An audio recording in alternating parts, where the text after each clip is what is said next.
Wonderful. Well, hello again. This morning, as we begin, I have a little Who's Who quiz for us. I'm glad the screens are back on because it's a picture quiz. A few images are going to come up of game changers through history. And I would like you to try and identify and call out the names of these people before the answers come up. The 9 o'clock did pretty well, so the bar is set high. So can we have our first picture, please? Wonderful. Have a little look, have a little chat amongst yourselves. Any ideas who this might be?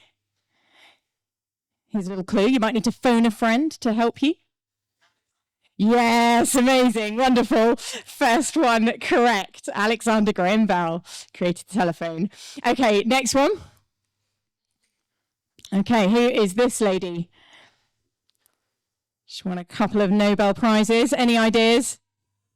Marie Curie, wonderful. I can hear that ringing out from the auditorium. Marie Curie, wonderful lady. Let's go on to the next one.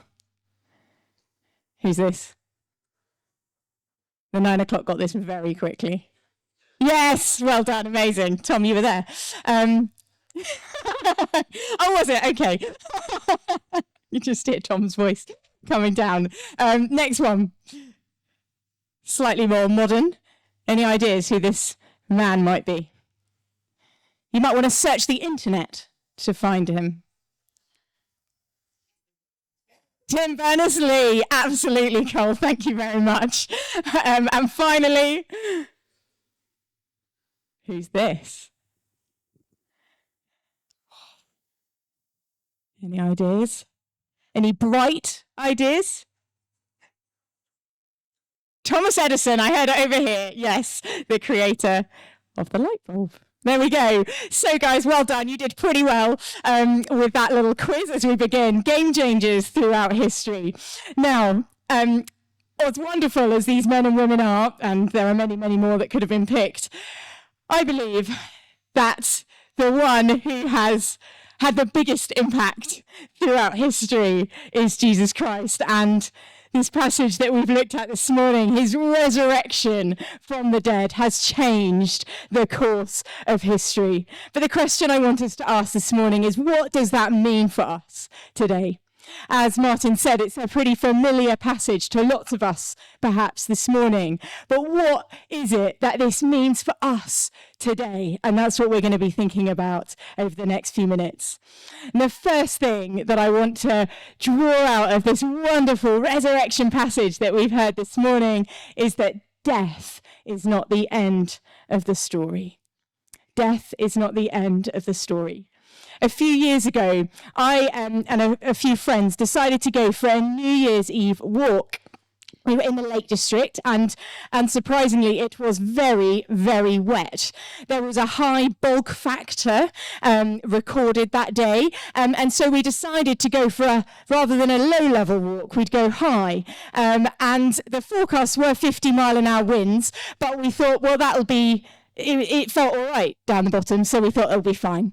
So we decided to go for it. So we put on our walking gear and we trekked off to the bottom of Bowfell and we started to make our way up the mountain. But it wasn't long before we realised that actually the forecasters and not us were correct in the predictions. As we were being knocked sideways by wind, pummeled by rain and frozen by the cold, we decided that it wasn't the best plan and certainly not the right way to end 2015.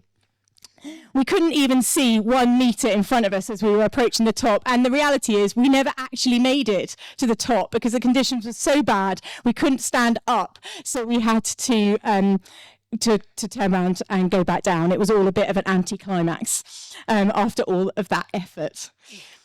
But as we come to the end of our journey through Matthew's Gospel, as we've been looking at this king of the upside-down kingdom, the good news for us this morning is that there is nothing anticlimactic about this journey.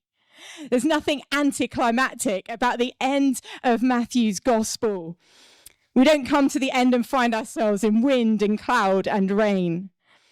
Because after chapters of glimpsing Jesus' glory, we now get to see it in all its fullness as he reveals that he is truly king over all. That he is the king of life and the king of death. Matthew's gospel ends not with a defeated victim, but a risen and victorious saviour.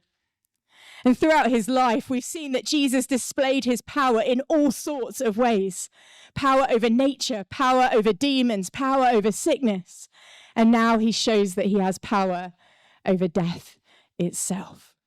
Because you see, nothing is outside the control of the king of this kingdom. And in Matthew's account of the resurrection, we see the power so clearly. When the women arrive at the tomb, we're told that there was an earthquake, that the earth trembled, just like it had done a few hours before as Jesus breathed his final breath on the cross. You know, as the guards were standing there, they were so afraid that they began to shake and became like dead men. In death and in life, the power of this king is earth shaking. But that morning, as the women made their way to the tomb, they expected to find a corpse. And they had a good reason. They'd stood there in the agony of those final hours. They had seen the spear go into the side of their dear friend and blood and water pour out. They knew that he was dead. Yes, they'd seen his power bring breakthrough in so many situations before, but they didn't believe that he had power over this. Surely no one can raise themselves from the grave. The fact Jesus had said it would happen, even the fact that they'd seen him raise others, Lazarus, Jairus' daughter, it's like all of that was forgotten about now.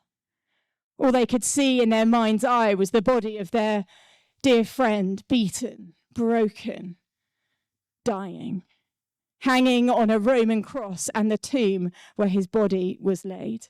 And so that's where they went to find him. And when they arrived at the tomb, they were greeted by an angel who spoke these words, "He is not here. He has risen just as he said." Because you see, against all the odds, Jesus did what he said all along that he was going to do. The cross was not the end of the story. It was never intended to be. He conquered the grave, he destroyed death, and he broke the grip of sin. And the resurrection reminds us that no matter how desperate the circumstance, God has power to accomplish his promises. He is not here. He has risen just as he said. And as I look at my own life, and my own faith, I know that there have been plenty of times when, like the women who went to the tomb looking for a dead body, I haven't been able to grasp the power of God to bring change and transformation. There's plenty of times when, even though, yes, I've known the promises of God in my mind, his hope, his joy, his peace, his presence with me, I felt defeated by my circumstances. I've only been able to see the problems and the pain, the questions and the doubts. When it's like this wall of impossibility is front, like we've just been singing, the battle belongs to God, but there's times when it's felt like the battle is lost. I wonder if anyone can relate this morning. A bit like the Marys at the start of the first Easter day, our vision of who he is and what he can do has become so small, and we go looking for him among the dead. We can just see the cross and the tomb, and we cannot begin to imagine that Jesus could ever help us. But the thing that gets me out of those moments of despair, those moments of desperation, that wall of impossibility, isn't a pep talk to myself. It's not reading a self-help book. It's not having a pull your socks up Ellie moment. Come on, you can do this. It's reminding myself of the truth of the resurrection of Jesus Christ. Because this is what makes the difference. This is the game changer, guys. This is the game changer. And this is what can give us strength on those days when we don't know how we're going to keep going, how we're going to put one foot in the front of the other. We have a God who is with us, who has conquered the grave, defeated death, and promises to be with us always. The resurrection reminds us that nothing is impossible for God. If God can raise a dead body, he can help us with an overwhelming amount of work. If God can raise a dead body, then he is able to help us walk through addictions that we have battled with for years. If God can raise a dead body, then he is able to bring wholeness and peace and joy no matter what the circumstance. If God can raise a dead body, then he can restore a broken relationship. Nothing is impossible for him. If he can raise a dead body, then he is able to strengthen us for whatever we face in our lives. As we put our trust in him, we get to share in his victory, not because of what we've done or how good we are, but because of what he's done and how good he is. And I want you to hear this as well this morning, that this doesn't mean that life is plain sailing and straightforward. This side of heaven, there will be pain and there will be suffering. None of this is a denial of that reality, which I'm sure every single one of us in this room have experienced, or maybe are experiencing. And you know, Jesus is very clear about this. In John's gospel, he said, in this world, you will have trouble, but take heart, because I've overcome the world. You see, because of his overcoming, he is able to walk with us step by step through the power of his Spirit, which lives in us as a guarantee of what is to come. He walks with us through it all, the good and the bad, the questions and the doubts. And what is to come? Well, resurrection, life with him forever. This is what, as followers of Jesus, we have to look forward to. And it is better than anything that this world can offer. Do we believe this today? Do we believe this? A family friend died recently. He was in his 90s and he'd been a follower of Jesus for many, many years.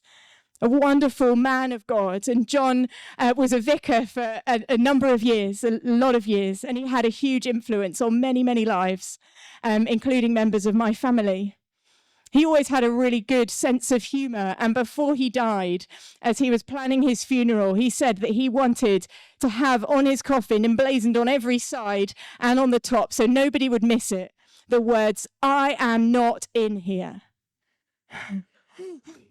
I am not in here. That is what John wanted on his coffin, because he knew with utter confidence that when he died, he was going to be with his Lord, who was his closest friend and his strength every day on earth, and who he could not wait to be with for eternity. You see, because Jesus wasn't in the grave on that first Easter morning, we can be confident that as we put our trust in him, we won't stay in the grave either. We won't stay in the grave. We have resurrection hope. Do we recognize the power of our resurrected King today? I love Paul's prayer in Philippians chapter 3, verse 10. I want to know Christ and the power of his resurrection. And maybe we want to make that our prayer today. I want to know Christ and the power of his resurrection. Death is not the end. And secondly, we're told in this passage, do not be afraid. That is what the angel said to the women as they got to the tomb, because the reality of the resurrection brings joy, not fear. Many years ago, I was leading a trip to Zambia with a bunch of students. And when we were there, we went to visit all sorts of different places and villages. And we were one day in this very, very remote part of Zambia with this wonderful couple who'd felt God call them there. Their names were Happy and Evangeline. What amazing names. And they were serving this community, which, you know, was just full of despair and desperation and a total lack of hope. And there was spiritual battles, physical battles, in all sorts of ways. People were struggling, and there was a lot of stuff going on that was, you know, tangible as we entered this place. And one of the team said, guys, aren't you scared to be here? They had young family. And the response, which I'll never forget, was this. They just simply said, there are times when we don't like it, and it's not perhaps where we would choose to be, but we know that the one who lives in us is greater than the one who is in the world, and therefore we do not need to fear. The one who lives in us is greater than the one who is in the world, and therefore we don't need to fear. And because of the resurrection, we can be confident of that truth. The one who lives in us is greater than the one who is in the world because he's conquered death itself. You see, for Happy and Evangeline, that truth totally changed their perspective and brought peace in the midst of what was not a peaceful time. And when we recognize his power, it transforms our lives. When the women realized what had happened, when they realized that the tomb was empty and they heard what the angel said, we read these words, they were afraid, yet filled with joy. They still feared, but they were now filled with a great joy because they knew that Jesus' power had conquered death itself, that his power was greater than anything that could cause them fear. And as I've said already, it doesn't mean that we won't face situations which cause us to fear. But what it does mean is that we can know and experience Jesus' power, and we can experience his joy even in the midst of it. One of the most powerful and moving sights that I've witnessed over the years is seeing people worshipping in the midst of pain. People who've continued to lift their eyes to Jesus, even in great suffering. Just recently, we were back visiting our old church in Cambridge, and there was a lady sitting just in front of us who we know from our time there, who had lost her husband, leaving her and 2 young kids. And she's a remarkable, remarkable lady. And we were singing the song Forever, which we sometimes sing here. But there's a line in it. Now, death, where is your sting? Our resurrected King has rendered you defeated. And there she was, declaring this truth, worshipping her heart out. And at the end, we were catching up, having a chat. And I asked how she was doing. And she said, Ellie is obviously, life is hard, she's real. This isn't a denial of the reality of the pain and the suffering that they're going through. But she said, by the grace of God, we're doing all right. By the grace of God, we're here. And we can continue to worship him. So moving and so powerful. And a day is coming where there will be no more suffering, there will be no more sickness, there will be no more death. We can read about it in John's vision in Revelation chapter 21. And God will dwell with us forever. But we don't have to wait till we die for that truth. We can experience it now because by his Spirit, God dwells in us. That is his promise. That is his deposit guaranteeing what is to come in the future. And we can hold on to this truth today. We are not alone. Do not be afraid. And then finally, we see in this passage relationship restored. In this account, as we've seen, that we've got the earthquake, you've got the drama, you've got the ground shaking moments, but then you get this intimately personal moment as Jesus comes to meet the women who've turned up to mourn at his grave. I love that Jesus met them in verse 9. They didn't just have to rely on the evidence of the empty tomb or the words of the angel even. He met them himself. They were looking for him, but he came and found them.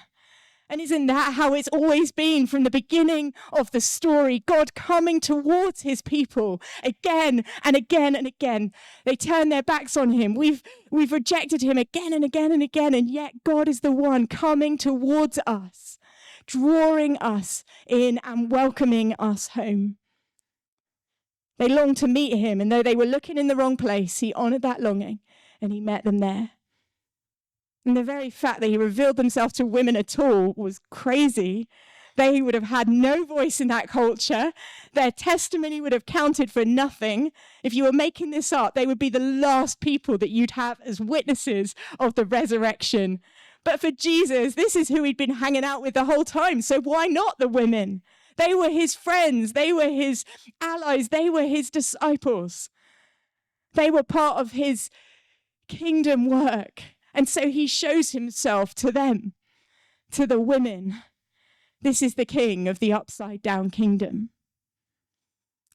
And after he said hello to them, and just notice it's a very simple greeting. This isn't a lo, behold, here I am, the risen Jesus. It's hello. And Jesus tells the women to tell the disciples what's happened. But did you notice what he called them? The angel refers to them in verse 7 as disciples, but he refers to them as brothers. Jesus says, go and tell my brothers what's happened. Go and tell my brothers. And if you think back to what's just happened, that's massive. Because these brothers, just before, had rejected him. They deserted him in his hour of greatest need. They wanted nothing to do with him. They didn't want to be associated with him. But yet, he still calls them brothers. Because this is what Jesus' death and resurrection has done. It's bridged the gap. It's made a way. When they rejected God, God didn't reject them. Despite it all, he still calls them brothers. The powerful king is still their personal friend, and his heart is no different for us. Jesus wants to be in a relationship with us so much that he went to a cross to die in our place, to rise again so that we might share in his victory. You know, we might not physically bump into him in a garden like those women did on that first Easter morning. But as we've said today, we can know him personally because he delights, as we welcome him into our hearts, he delights to come and dwell, not next to us, not kind of in the next town to us. He likes to come and dwell in our hearts by his Spirit so we can have a relationship with him, a friendship. I am the resurrection and the life, Jesus says. He doesn't say, I'll point you to it, I'll show you the way. He says, I'm it. If you want to know hope, come to me. If you want joy, come to me. If you want peace, come to me. If you want to know security, come to me. And because of his death and his resurrection, we can.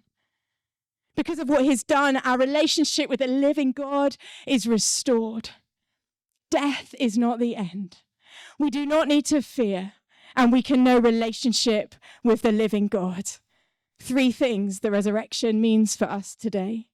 And it's my prayer today that these truths would sink from our heads to our hearts in the days to come.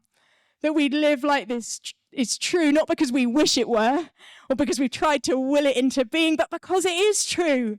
And as people of God, we get to celebrate this wonderful truth together as the people of God. This king of the upside down kingdom has done what no other person has ever done or ever will do. He's defeated death, conquered the grave, and welcomed us to share in his victory, that we too might be more than conquerors. In the Olympics, you've got the medal table.